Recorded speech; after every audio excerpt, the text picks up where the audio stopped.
sommaire de ce nouveau numéro de Sport Week-end, Le Mans FC loupe le coche face au FC Lorient. Le manque de réalisme n'a pas pardonné. Résultat, les féminines ont dû se contenter d'un match nul face au Merlu. Score final, 1-1. Ils étaient 6 au départ de l'événement volant assez haut sur le circuit des 24 heures du Mans. Âgés de 9 à 12 ans, les jeunes et prometteuses pousses du karting français étaient venues se disputer la première place du challenge. Samedi dernier, le CV a une nouvelle fois essuyé une lourde défaite malgré une bonne entame de match face à Le Snevant. Le résultat final est sans appel, 37-24 et toujours aucune victoire au compteur des handballeuses de Conneré. Enfin, rencontre avec un sport qui exige patience, dextérité et concentration. Alors autant vous dire que pour pratiquer cette discipline, il est nécessaire d'avoir plusieurs cordes à son arc. Bien entendu, mais aussi des flèches et une bonne dose de sang-froid.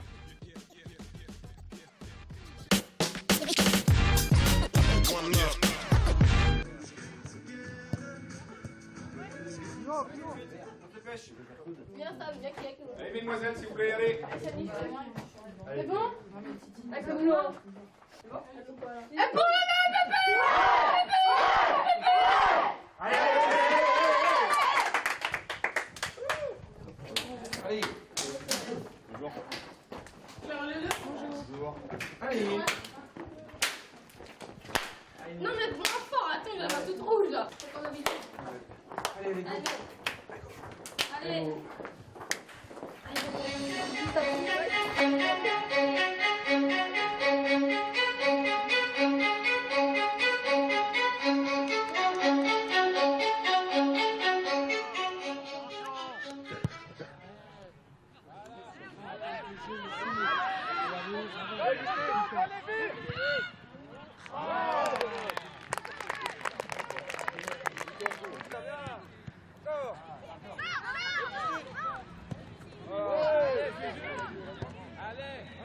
Deuxième. Bien. Bravo.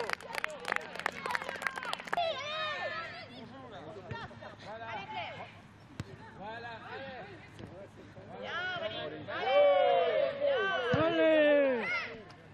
Oh, dommage!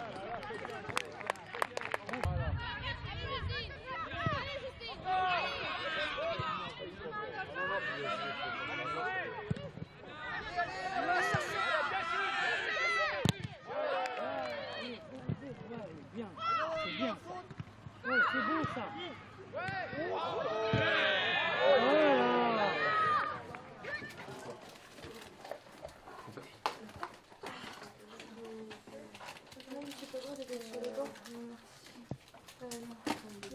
Un match suffisamment dominé par le FC Le Mans et dommage que les quelques occasions n'ont pas pu les concrétiser parce que ce genre du match mérite au moins d'ouvrir score sur une fois ou deux fois. Dans l'ensemble, c'est quand même pas évident parce qu'avec cette chaleur-là, les filles n'arrivent pas à s'exprimer comme elles devraient l'être. Et bon, j'espère que pour la deuxième mi-temps, ça devrait au moins ouvrir la marque pour elles. Un match serré, quoi. Les deux équipes ont la peur au ventre de prendre un but. Et puis bon, je pense qu'une fois que la marque va être lancée, pour le Mans, on espère que ça va relancer le match plus facilement pour elles.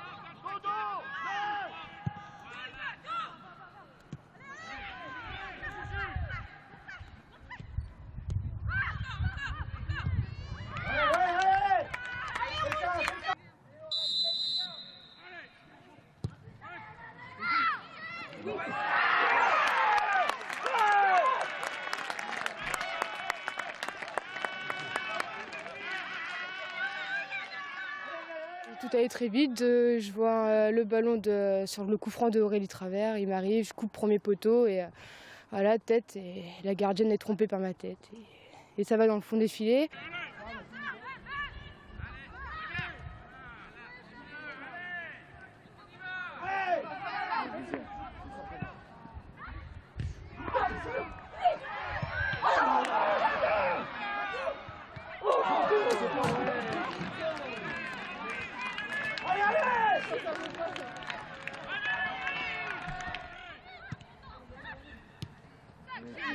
Allez, frappe.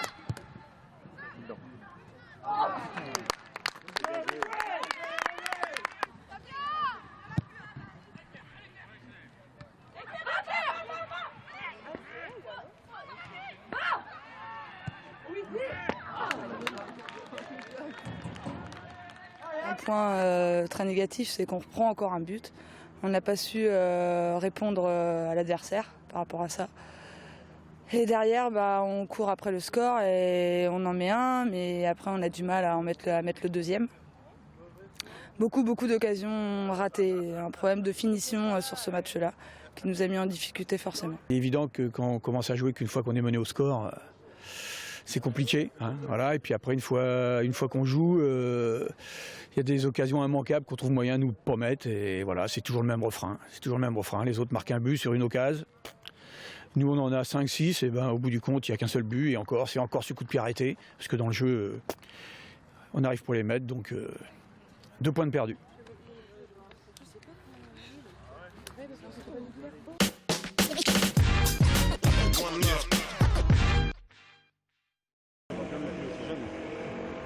Non, mais c'est ce qu'on voulait, c'est vraiment qu'il y ait quelque chose à ce niveau-là.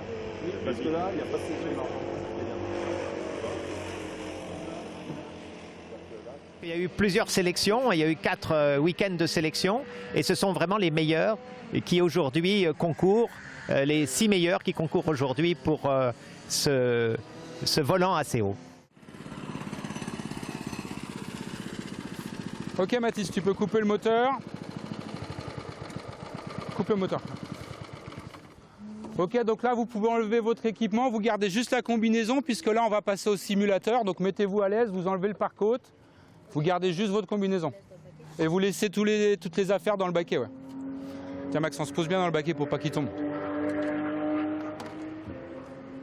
On a 4 épreuves de cartes, soit de vitesse ou soit d'endurance, plus une épreuve de simulateur de jeux vidéo. Quelqu'un en a déjà fait? Non, moi j'en ai jamais fait. J'ai jamais roulé sur le circuit Bugatti. Je sais pas comment y aller. Je vais essayer de m'habituer. C'est trop bien quand tu fais un tête à queue. Tu tournes. Non, c'est juste les accélérations et les freinages. Ça fait peine, tu pars en avant. Ouais, Accélère en arrière. Donc pour monter dans les simulateurs, vous passerez par les escaliers, ils en ont tous. Et vous voyez, il y a une ceinture à l'intérieur. Donc, la première chose que vous ferez avant de monter dans les simulateurs, vous ouvrirez les ceintures. D'accord. Ensuite, vous montez sur l'escalier et vous aiderez de cette barre-là pour enjamber le baquet, vous asseoir dans le baquet. D'accord. Vous avez vu, il y a tous des surpédales ici. Hop, on va vous installer des surbaquets à l'intérieur des simulateurs et on va s'installer pour être le plus confortable possible pour que vous puissiez actionner facilement les pédales, accélérateur et frein. Si jamais, malgré les surbaquets et les pédales, vous avez l'impression que vous êtes trop loin, vous nous le dites et on vous donnera des coussins à ce moment-là. D'accord ? Le jeu Valtrinx, je l'ai essayé, quoi. C'est un jeu vidéo, quoi. On doit à peu près se débrouiller, les jeunes de notre âge, avec les jeux vidéo.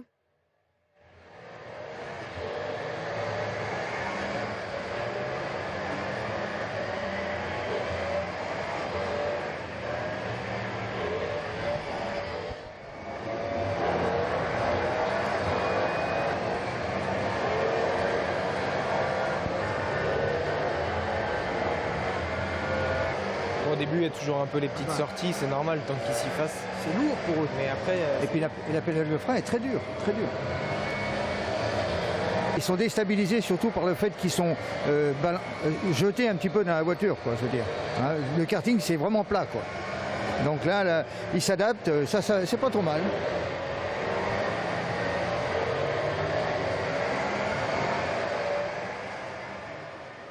Le simulateur, la chose la plus dure, en fait c'était en ligne droite. Après il y avait les virages tout court. C'était facile. Ouais, voilà. Mais les virages, quand ça tourne un tout petit peu et que tu es à fond, et si tu freines en tournant le volant, c'est ce que je faisais. Du coup, je partais tout le temps en tête à queue. Je savais pas trop la piste, du coup je freinais pas au bon moment. C'était un peu dur.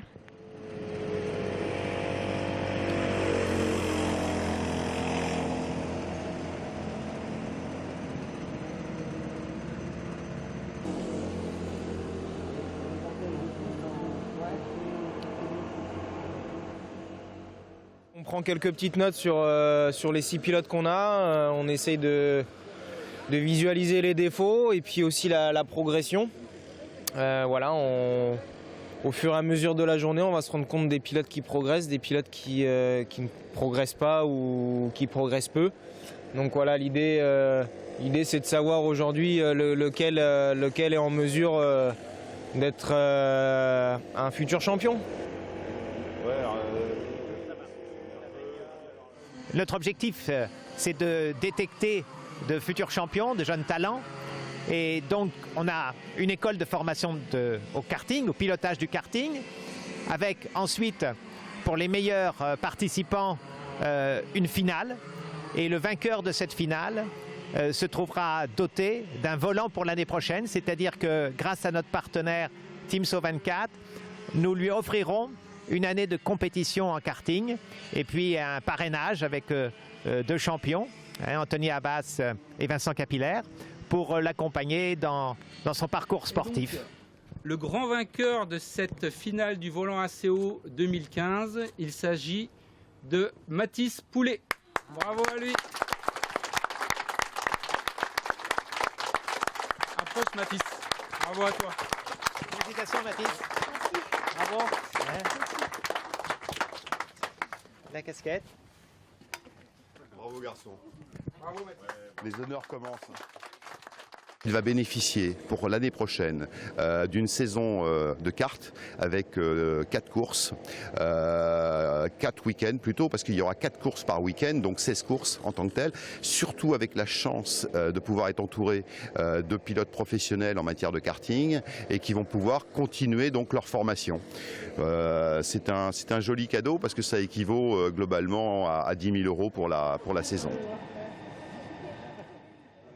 On s'est levé ce matin avec une ambition, c'était essayer de faire du mieux qu'on pouvait. Enfin, j'ai juste pas vraiment de mots, hein. Je m'y attendais vraiment pas. J'ai commencé le karting l'année dernière, donc je me suis dit j'ai beaucoup de chance d'être battue, parce qu'il risque d'y avoir des gens qui ont plus d'expérience que moi, et là, voilà, c'est trop bien.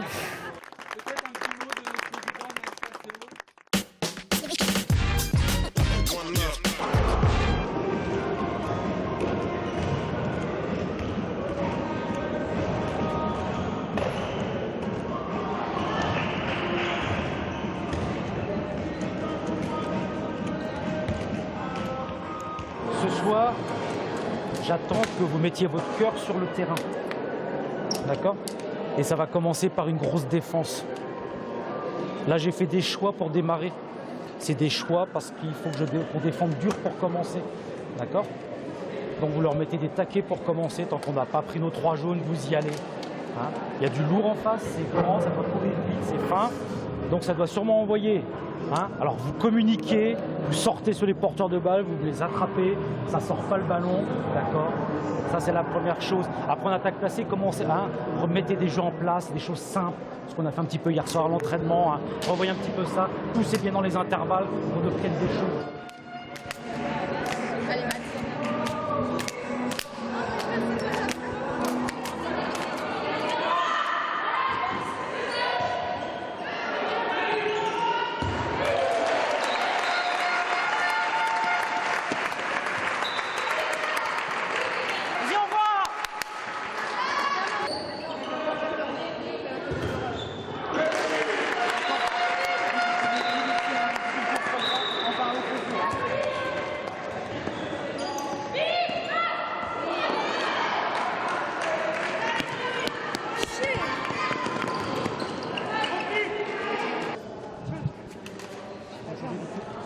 C'est bien là. Oh, mets-toi plus de travers. T'es trop, mais t'es toujours de dos, elle t'attrape. Après le moment où elle t'attrape, t'es mort. Mets-toi de travers et arrache-toi, puis t'as 7 points. Ok. On va prendre du temps.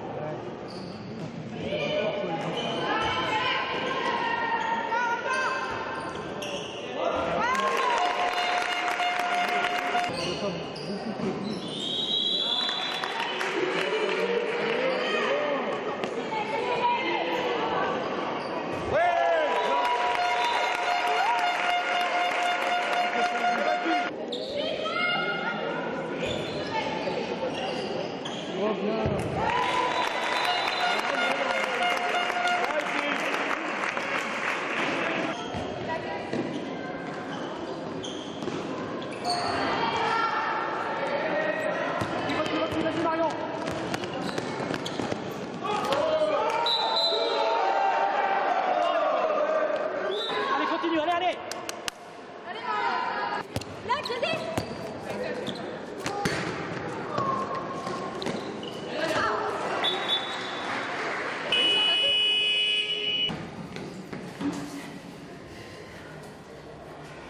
Bon, c'est bien. C'est bien, il y a du cœur. Mais il y a beaucoup trop d'erreurs. On perd encore au moins 10 ballons sur cette première mi-temps parce que dès que vous tombez dans un rythme, un faux rythme, on n'y est plus. Vous vous rendez compte des efforts qu'il faut faire pour marquer des buts? Il faut le faire tout le temps aussi. C'est ça le problème. C'est qu'on n'a pas le droit d'accepter un temps faible sur ce match-là.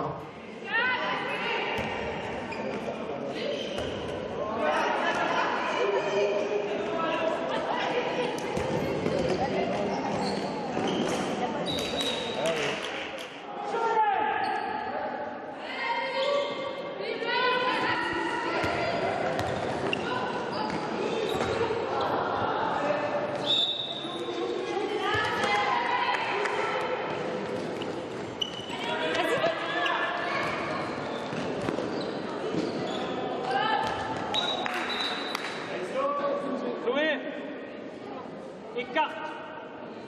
Hélène aussi.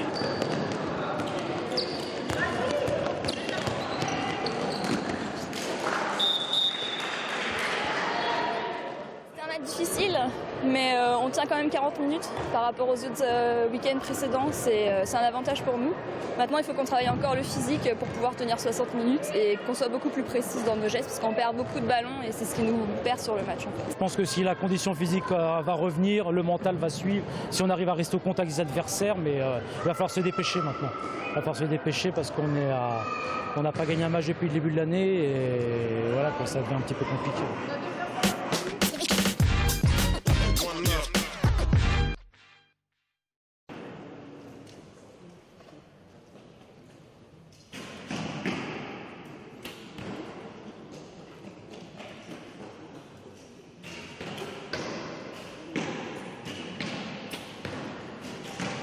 Nous avons ce que nous appelons 2 départs, c'est-à-dire deux concours, deux séries, donc chacune composée de 44 archers maximum qui tirent en 2 rythmes, AB et CD. Chaque tireur a ses lettres, son numéro, il a son numéro de cible, il tire en deux vagues. C'est qualificatif pour le championnat de France. Thibaut, pour le moment, il se concentre un peu parce que par rapport à sa catégorie, il est en dessous. Alors là, pour le moment, peut-être qu'il est un peu stressé pour la journée. Là, pour le moment, il a l'air d'avoir la flèche dans le centre. Après, le fait d'être aussi tous en train de tirer en même temps, ça perturbe aussi. D'ailleurs, il y a quelqu'un qui vient de casser un arc, apparemment. Je pense que c'est mon décocheur en fait qui s'est bloqué et du coup quand j'ai essayé de lâcher, tout est parti au lieu de libérer la flèche en fait, et tout est parti avec la flèche. Bon, bah voilà.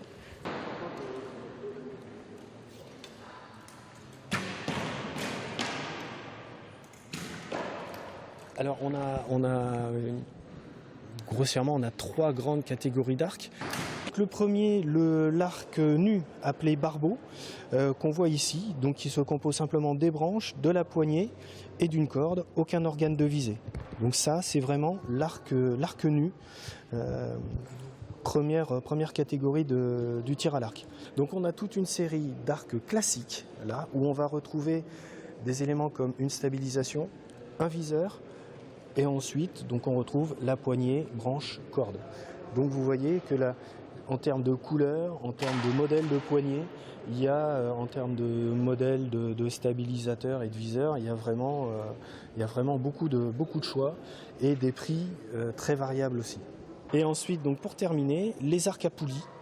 Donc grosse différence avec un arc classique, c'est les poulies qu'on voit ici en bout de branche, un gabarit beaucoup plus petit qu'un arc classique, mais sur lequel on va retrouver également la stabilisation et un viseur. Donc plusieurs générations ici représentées d'arc à poulies, avec des branches très plates ou des branches plus verticales. Ça, ce sont des arcs qui peuvent monter en termes de prix jusqu'à 1000-1500 €. Excuse-moi, 8, 8, 7. 23. Les résultats de nos 3 flèches. Donc on additionne ensuite au fur et à mesure qui donne un résultat final qu'on additionnera à la première série. Alors quand on rentre au milieu c'est le 10, ensuite le 9, le 8, le 7, 6, 5, 4, 3, 2, 1. Et si ça sort de la cible on dit que c'est un manqué. Donc en fait ceux-là ils sont un peu plus ils sont différents ceux-là. Donc ici ça va être un 10, 9, 8, 7, 6. Pour la valeur d'une flèche, il y a un doute, ils appellent l'arbitre et l'arbitre regarde. On a une loupe pour la précision.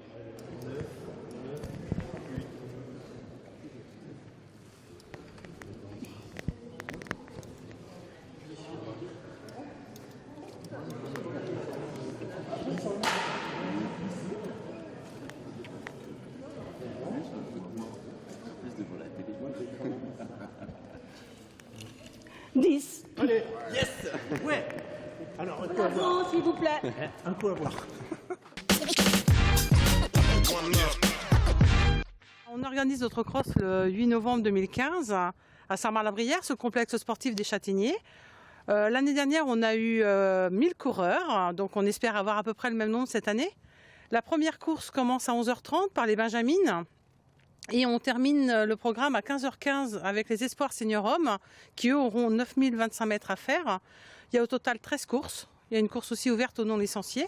Les écoles d'athlétisme peuvent courir également. On a 2 courses enfants. On attend beaucoup de visiteurs et on espère atteindre cette année les 1000 coureurs d'arrivée. Pour s'inscrire, on peut s'inscrire avec la boîte messagerie mail du club. Donc l'adresse mail c'est ussm72athlétisme@gmail.com.